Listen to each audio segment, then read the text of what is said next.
Today is episode 14 with Dr. B and the 5th Ask Dr. B show. I have a little surprise for you. More on that later. Welcome to the Harness Your ADHD Power podcast. If you're looking for a fresh perspective and actionable steps on hot topics from focus to follow through to self-management and more, you are in the right place. Welcome your host, innovative educator, coach, and psychotherapist, Dr. B. Hey, dears. I'm so glad that you could join me today for my podcast show. As many of you know, I love asking questions as well as answering them. And if you've missed any of the previous Ask Dr. B episodes, you know that I've missed knowing specific questions that people have and answering them. So I added this Ask Dr. B format to meet both your needs and mine.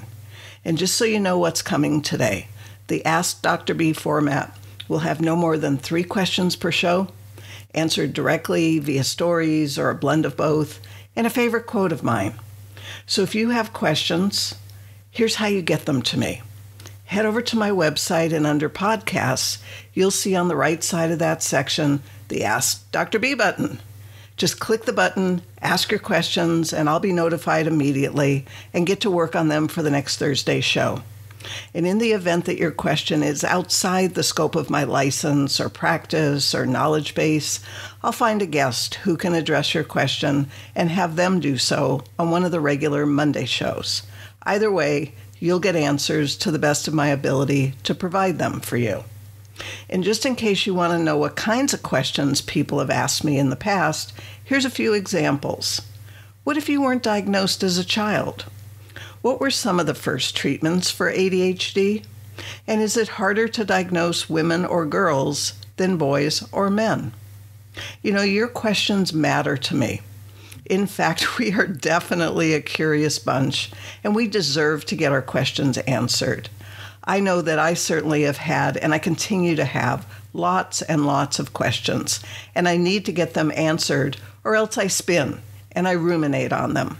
Perhaps that's you too. And if you've been listening to any of my previous podcasts, you've heard me say that you are not what you do or don't do, that you're more than that. We are not defective or less than as people, as human beings. We're just wired differently. And the difference is actually pretty cool once you have answers to your questions, once you understand what needs doing by you, and you have the tools to get yourself where you want to go. And it's my hope that you'll get some of what you need here. And remember, I'm a work in progress just like you.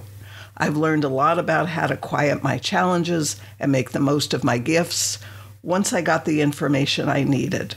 And I trust you will too once you get what you need. Before I get to the questions and answers, I have a question for you. And you've heard it before if you're a regular listener. It's about your wins and your state of mind. I can't emphasize this enough. I just can't. You are the meaning maker of your life.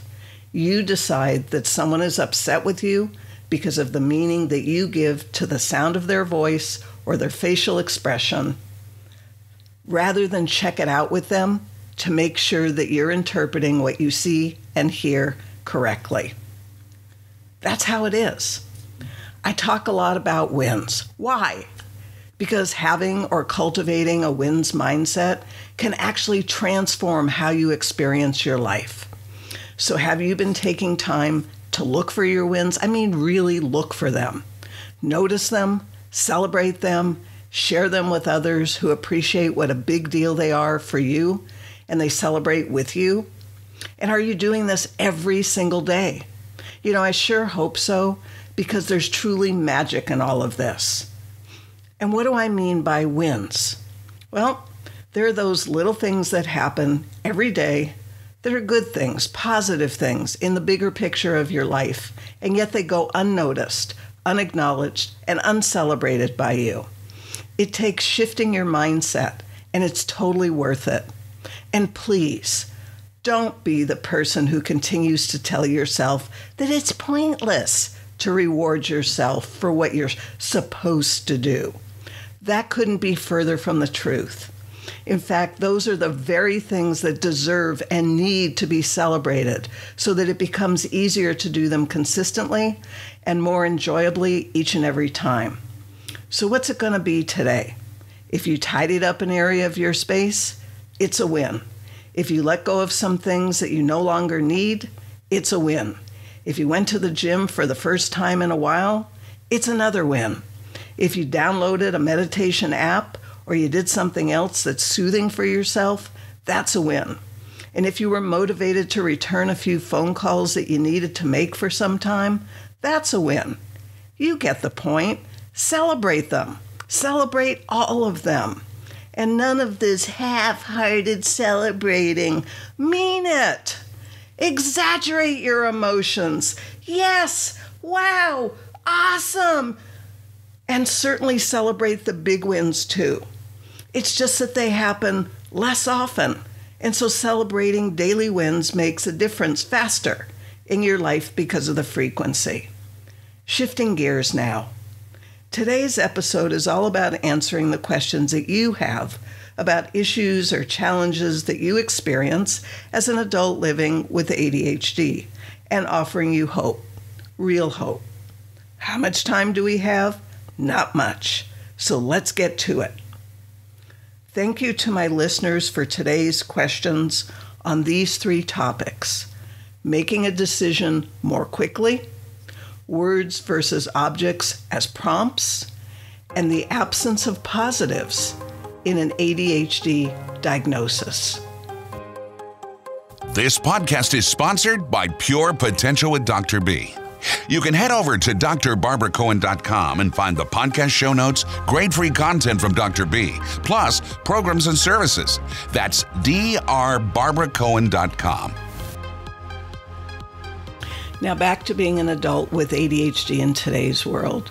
You know, there's lots of different reasons why you have the questions that you do. It's possible that you have lots of misinformation or missing steps or strategies or a philosophy or an understanding of yourself well enough to make good decisions on your behalf. Everyone's reasons are different, and I'm grateful for the opportunity to be here to answer what I can for you.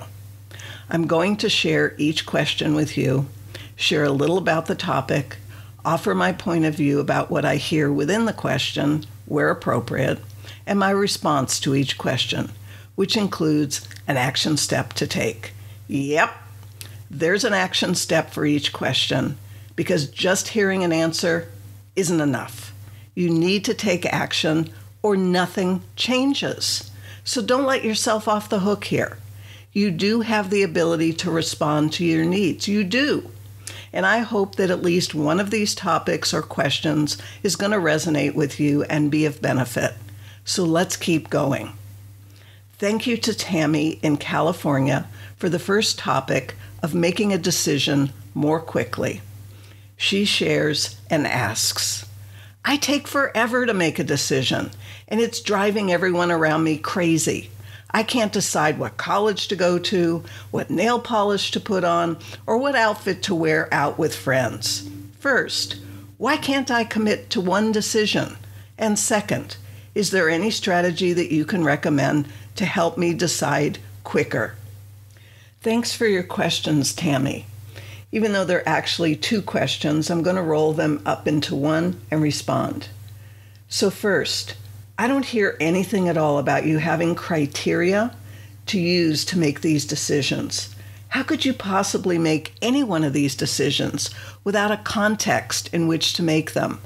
That's criteria in my language. I'll give you some examples of what I mean by stepping into the situations you offered. Deciding what college to go to translates to knowing my criteria and the criteria of each college, and then comparing them to be able to decide which is the best match for my criteria. Not hard when done this way. Some questions I'd be exploring are, do I want to stay local or go away to college? How is the college rated for my major area of study? How good is their department for students with special needs? What types of accommodations are available for exams or papers? How large are the classes? Are the professors readily available to students? How large is the student body, the average age of students, and the type of students? These are the things that would be important for me to know my own criteria and the criteria of the college. Deciding what nail polish to put on translates to knowing my criteria for nail polish for different events. Some questions I'd be exploring are, do I want my nails to match my outfit or make a separate statement of their own? Do I want something new and different from what I have, or will I be choosing from what I already have? Is there something special about the day or the event that warrants a different decision than usual for my nails? These are all important considerations. Deciding what outfit to wear out with friends translates for me to knowing where I'm going with friends first. Then some of the questions I'd be exploring are, do I want to dress like my friends, or do I want to make my own statement with my outfit? If, like my friends, I need to call them so I can make that decision. What do I want my outfit to say about me when I go out?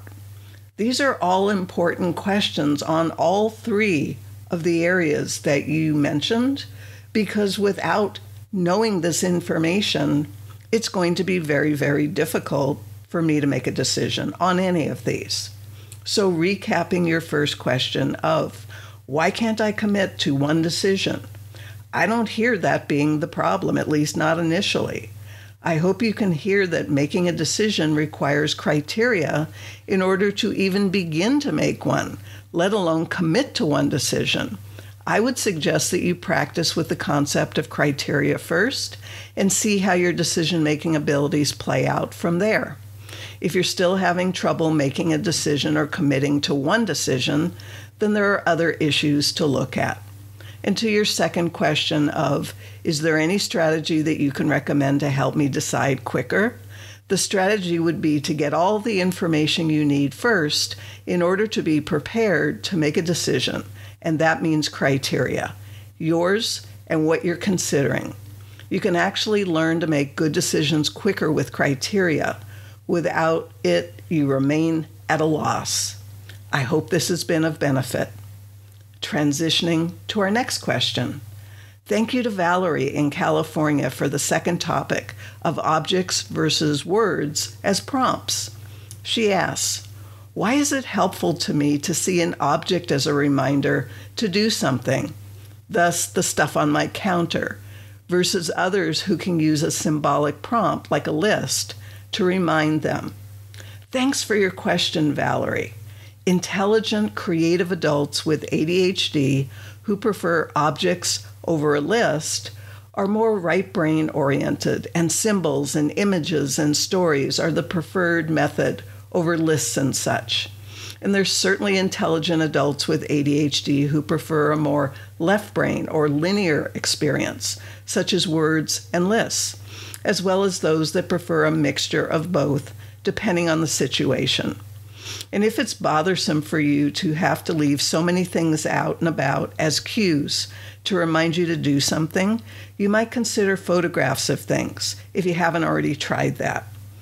I've found that it's the image itself rather than the actual physical item that's useful for me. And perhaps that would be true for you as well.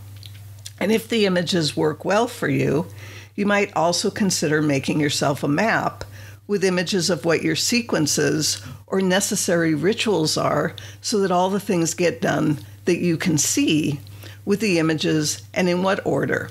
Just a thought. I hope this has been helpful and gives you some ideas about how you might use images to make your life easier and why images or items work better for you.